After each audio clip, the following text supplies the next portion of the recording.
prends soin de toi, là. Oui, Hein, tu me protèges. Je le sais. Compte toi-même.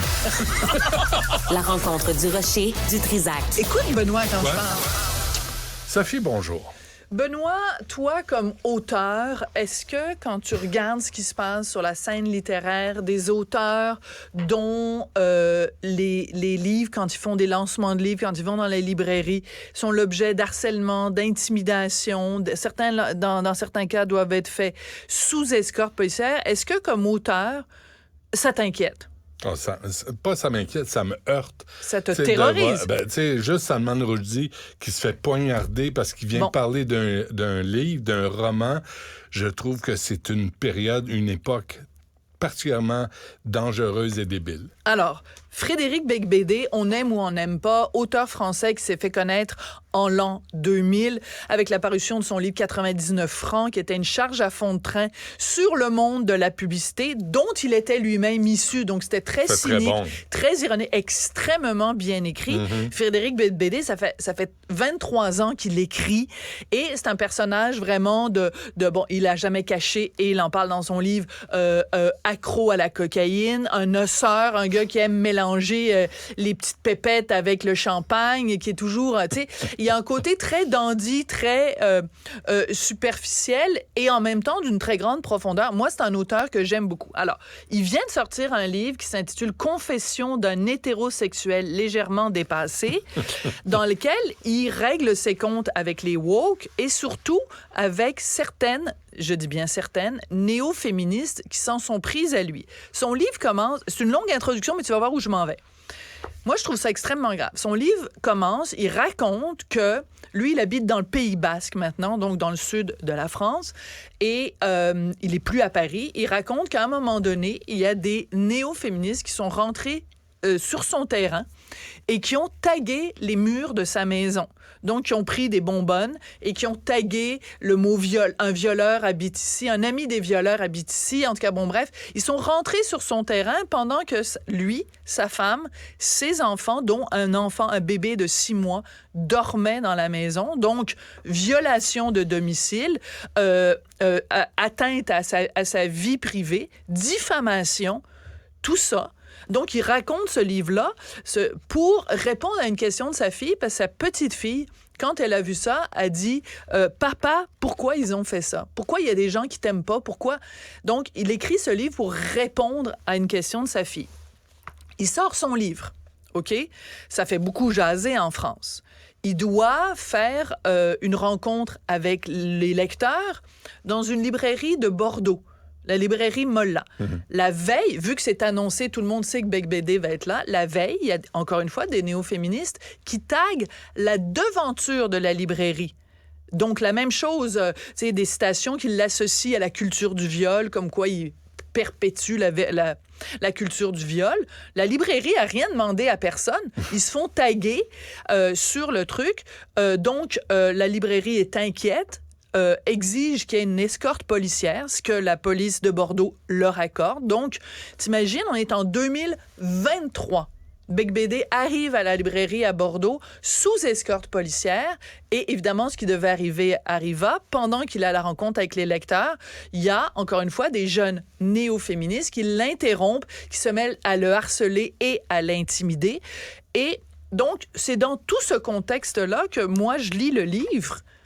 Et là, je me dis, mais l'époque, ça va pas bien, là, ça va pas bien. Et là, en fin de semaine, je lis dans la presse une critique de ce livre-là que je suis en train de lire, qui commence en disant, de quoi il se plaint, Beigbeder? Il est riche, il est blanc, il a une belle maison, il a des enfants en santé. Pourquoi il écrit un livre se présenter en victime? Attends 2 secondes, toi, journaliste de la presse, du haut de ton privilège. Tu viens de me dire que quelqu'un... C'est moi, ça nous est arrivé à Richard et moi en 2012. Il y a des manifestants, donc des carrés verts, des carrés rouges, pardon, qui sont venus manifester devant chez nous. T'en parleras à mon fils, il y a 15 ans, puis il est encore traumatisé de ce qui est arrivé. Puis là, le journaliste de la presse dit, c'est pas grave. Et il finit son article, le gars de la presse, en disant, on comprend qu'il y a des féministes qui s'en soient pris à Beigbeder. Alors moi, en fin de semaine, j'ai répondu à ce gars-là en disant, donc c'est correct de s'en prendre à Beigbeder parce que c'est un homme, parce qu'il est blanc, parce qu'il a plus de 50 ans, parce qu'il est hétéro, et en plus parce qu'il est catholique. parce qu'il parle de son catholicisme, il s'est découvert ça tard. Mais penses-tu que si dans son livre, Beigbeder avait dit « Ah ben moi, j'ai toujours été élevé dans la culture musulmane, mais je me suis jamais vraiment intéressé, mais à un moment donné, je suis allé faire un pèlerinage à la Mecque », penses-tu que le journaliste de la presse aurait dit « Ben là, on s'en fout de son islam », mais dans l'article, pourtant, il dit « On s'en fout de son catholicisme ».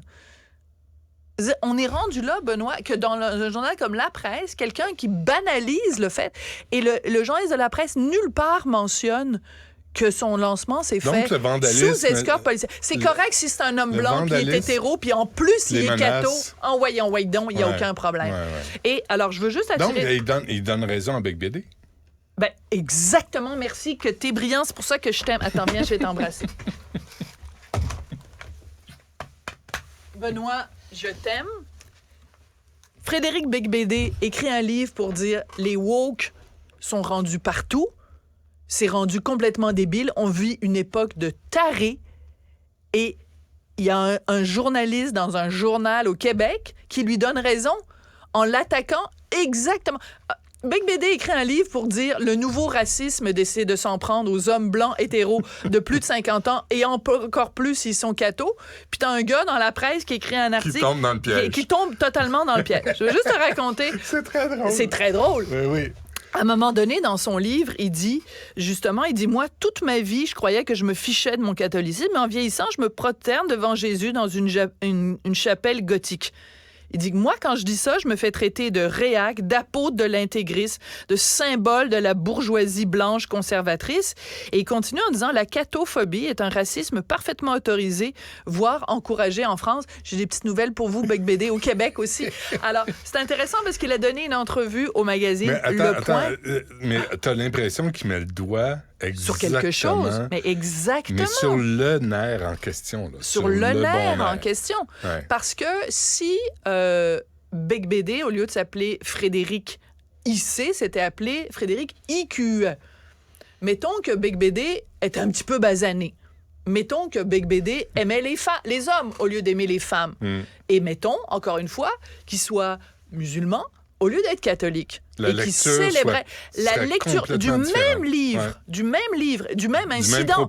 Du même incident, c'est-à-dire quelqu'un qui est un écrivain, qui habite loin des grands centres, et il y a des gens qui viennent chez lui, qui connaissent son adresse, et qui viennent vandaliser sa résidence privée pendant que ses enfants en bas âge sont dans la maison. Et qui banalisent ça en disant, de quoi il se plaint? C'est pas une victime, voyons donc, il est riche puis il est blanc. Jamais un journaliste aurait écrit ça pour quelqu'un qui est une femme, quelqu'un qui est basané, quelqu'un qui est... Jamais. Alors, c'est très intéressant parce que Beigbeder, donc, a accordé une entrevue. Il accorde plein d'entrevues en ce moment. Mais dans Le Point, j'ai trouvé ça, puis c'est important de le lire au complet. Le journaliste du Point lui demande « Que dit de notre époque... » Attends, parce que mon ordinateur fait des siennes, c'est vraiment agaçant. Que dit de notre époque l'accueil réservé à votre livre? Le journaliste fait référence, évidemment, au fait que escorte policière, des gens qui interrompent la lecture et le fait que la librairie a été taguée quand même. Il dit, Beigbeder dit, je crois qu'on a affaire à de la censure, à une tentative de censure. En tout cas, il dit, mon premier roman date de 1990. Je me suis trompée tout à l'heure, j'ai dit 2000. En 33 ans, et même si quelques-uns de mes livres ont fait scandale, jamais je n'ai vu une librairie être attaquée ou eu besoin d'être protégée pour pouvoir parler à mes lecteurs. On assiste à quelque chose de nouveau. Souviens-toi de Jamila Benhabib, ce qu'elle disait en Algérie. Comment les librairies aussi étaient attaquées par les intégristes religieux. Bon, là, c'était affaire à des intégristes pareils. Les woke sont des intégristes idéologiques. Et d'ailleurs, à un moment donné, il dit « Les woke sont des fanatiques dangereux, mais je fais le pari qu'on peut discuter avec eux. » Page 34 de son livre. Bonne chance, mon petit ami. Alors, je vous l'annonce officiellement, je fais une demande, je veux. Ben oui. La saison se termine vendredi. Je veux faire une entrevue avec Frédéric Beigbeder parce que je veux qu'il réponde à ce journaliste de la presse qui trouve que quelqu'un qui fait de l'invasion de domicile, qui vient t'agresser et te harceler chez toi, c'est pas grave si t'es blanc, que t'es hétéro, que t'es un homme et que t'es catho, c'est pas grave. C'est dépendamment de la victime. C'est assez extraordinaire. C'est un beau recul en arrière. Ouais. Sophie, merci. On t'écoute à 2h30. Versus les reculs en avant. C'est, en général, c'est t'avances vers l'arrière. Si t'es en autobus, avancer à l'arrière. Bec BD, d'ici vendredi. Là. Oui, il faut travailler là-dessus. Non, mais il faut l'appeler, il faut le booker. Là. Non, moi, je vais écouter ça. Ouais. Parfait. Merci. Au revoir. Ne ratez plus rien. Cette émission est aussi disponible en balade